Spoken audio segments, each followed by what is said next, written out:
Coach Jeff Herron, thanks a lot for being with me today. And first question, obviously, is why retire today? Don't really have a good answer for that one, Matt. I began thinking about it during the season.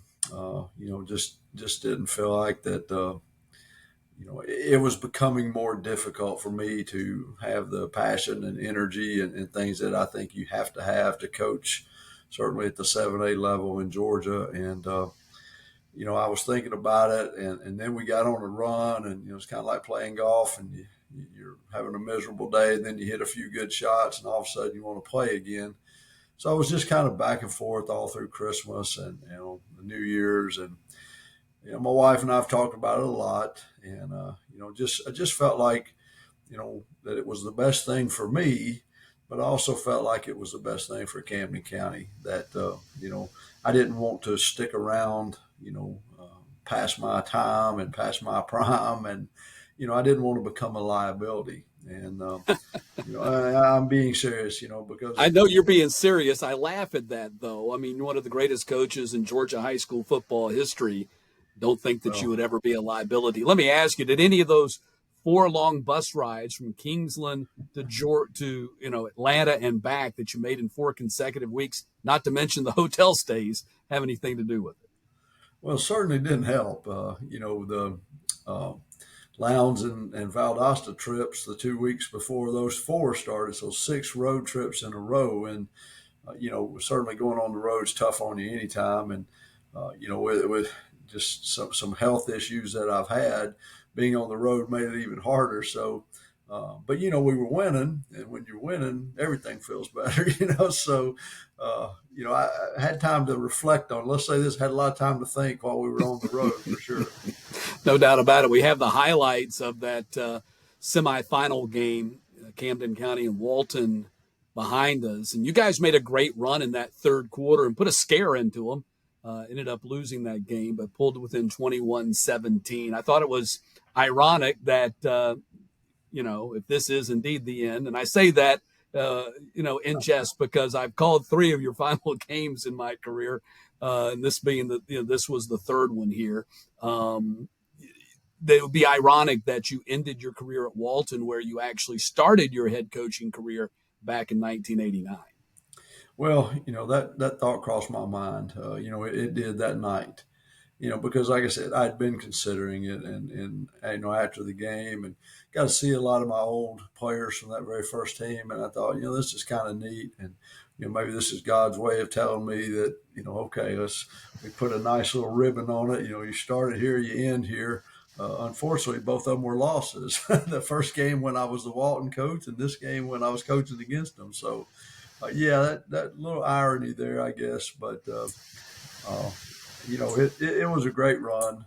We did not play our best game that night against Walton, and it was frustrating. But I think we just ran out of gas, and Walton had a really good team, and they played well that night.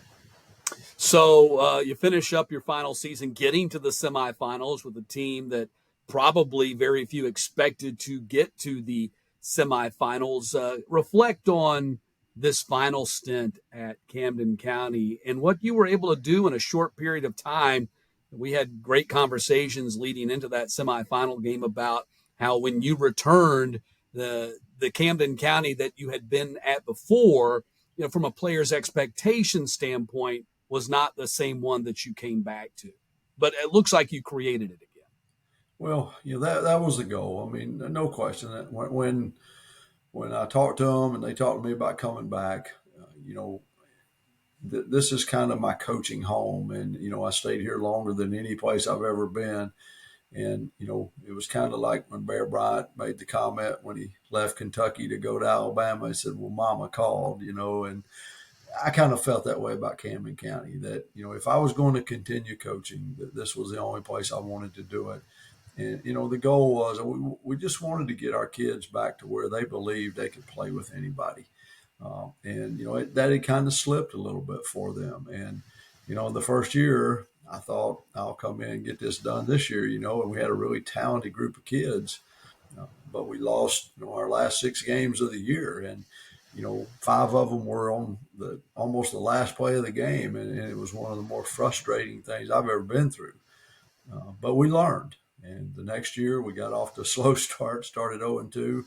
But after that second loss, it's like something clicked, and our kids started believing a little bit more. And we wound up having a pretty good season last year, and won a playoff game, and got to play at home in a playoff game, which hadn't happened in a while.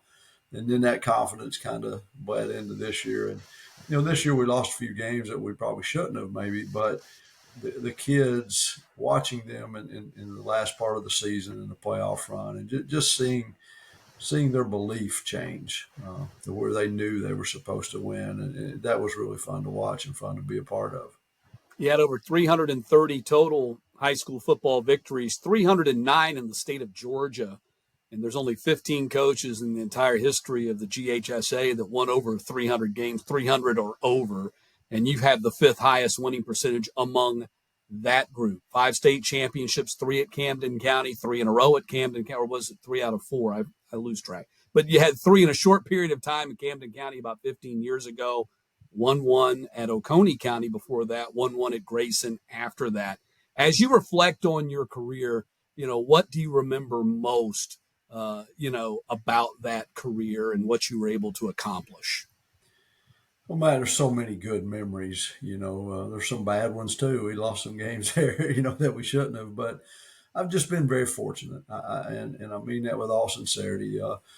Jimmy Dorsey hired me right out of college. I was a grad assistant at Tennessee Tech.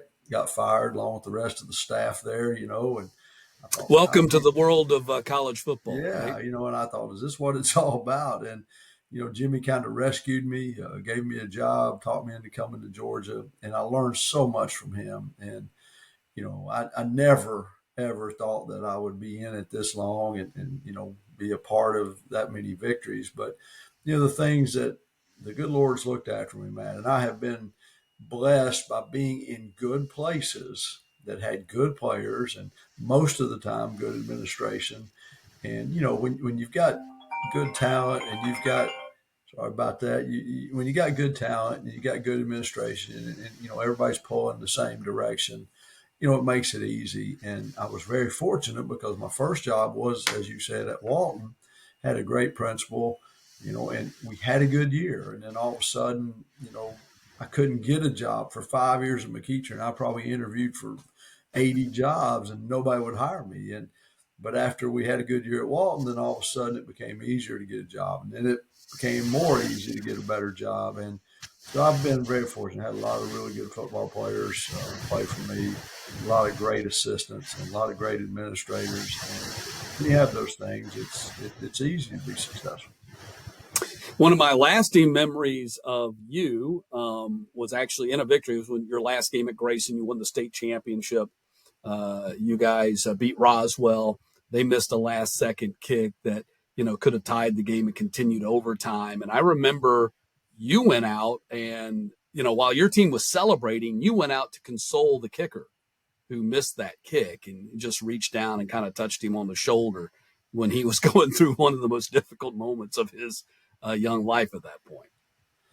Well, I remember you sent me an email about that and, told me that you liked that. And, honestly, it wasn't something I thought about. It wasn't something, I wasn't sitting there going, well, if he misses it, I'm going to go say, it just happened. And, it just so that I'm watching the kick. And when I turned, I saw the kid and, I don't know. God said, go say something to this young man in his time of need. And, what I said to him was, son, if it hadn't been for you, we wouldn't have been in this situation because he's made a couple of field goals.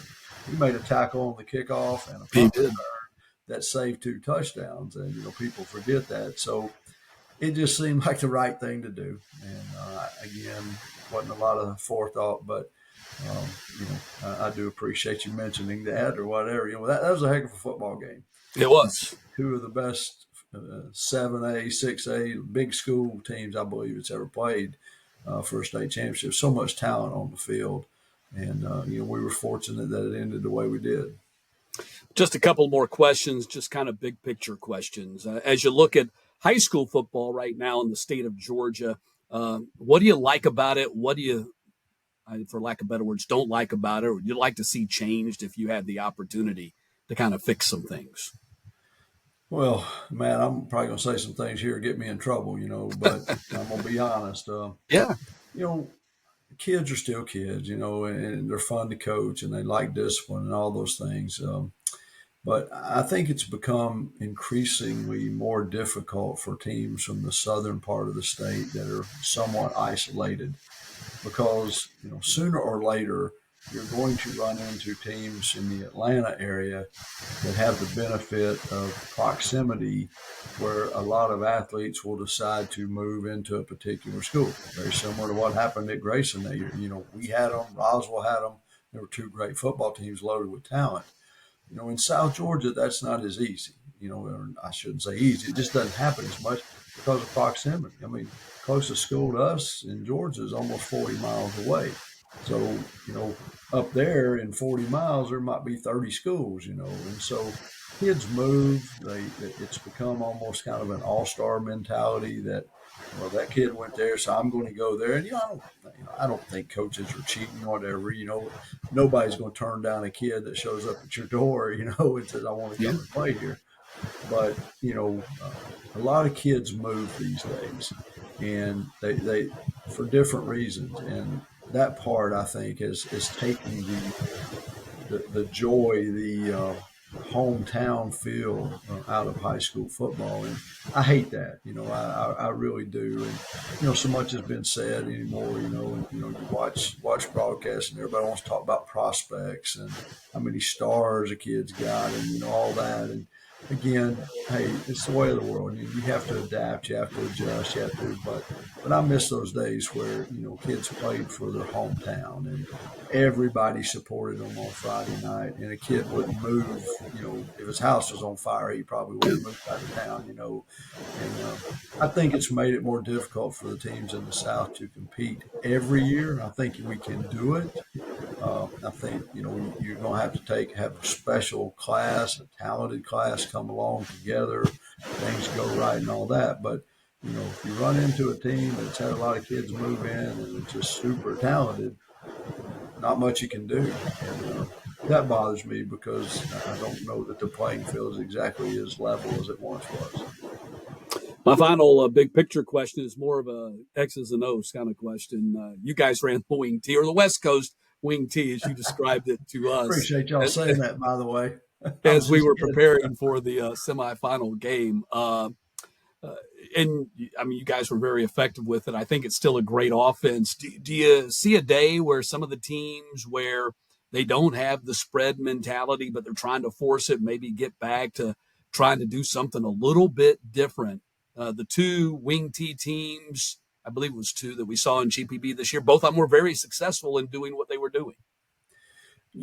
Football always goes in cycles, no question. And, again, I watch NFL games, of course, these past couple of weekends, and there's so many wing T principles being used now in wing T. I mean, gosh, Kansas City, I believe Andy Reid was a wing T coach before. In fact, I think he really was. So there's a lot of the principles that we use in it, but, I'm telling you, Matt, and we catch a lot of grief. People want to say, well, they're not doing this, they're old fashioned, whatever. But had we not been a wing T team this year, we wouldn't have been playing on GPB in the semifinals because it's what fit our kids. We sold them on, we have to be more physical than the teams we play. Finesse is not our game. Being physical is. And we sold that to our kids, and our kids bought in. And, anybody that watched our, first three playoff games at least, they saw that we won that battle. And, I've always been a believer. You win the line of scrimmage and, you tackle better than your opponent, you got a better chance of being successful. And so, again, other teams may copy it, may work for them, may not. But it is Camden County. It's been a formula that's worked here for a long time, and it worked again this year, and it was fun to watch. Well, Coach, the wing T might be old-fashioned, but one thing that never goes out of fashion is winning football. So if you can find a way to win football, it will be fashionable, whether people like it or not. As long as you're winning, you're doing the right thing in that regard. And sometimes even when you're not winning, you're doing the right thing. So, Coach, thanks so much for being with us. It's been a pleasure. I'm not closing the door just yet that I won't call another Jeff Herron game, because in 2012 I called your final game at Camden. In 2016 I called your final game at Grayson, and I didn't think I'd ever call another game with Jeff Herron. And then right here in 2023 I did it again when you guys played at Walton. So I hold out hope that I will call another Jeff Herron game sometime in the not too distant future. Matt, they say we all have plans, but our plans are not exactly God's plans. So who knows? But if you call another one of my games, Matt, it's probably going to be a rec league softball game or a soccer game with one of my grandkids playing in it. So maybe I'll coach them if I can figure out the rules. All right. Well, I look forward to that, Coach. Thanks a lot for being with us. Congratulations on a wonderful career. You've given Georgia high school football a lot of highlights. Well, thank you, Matt. It's been a pleasure and been a great ride.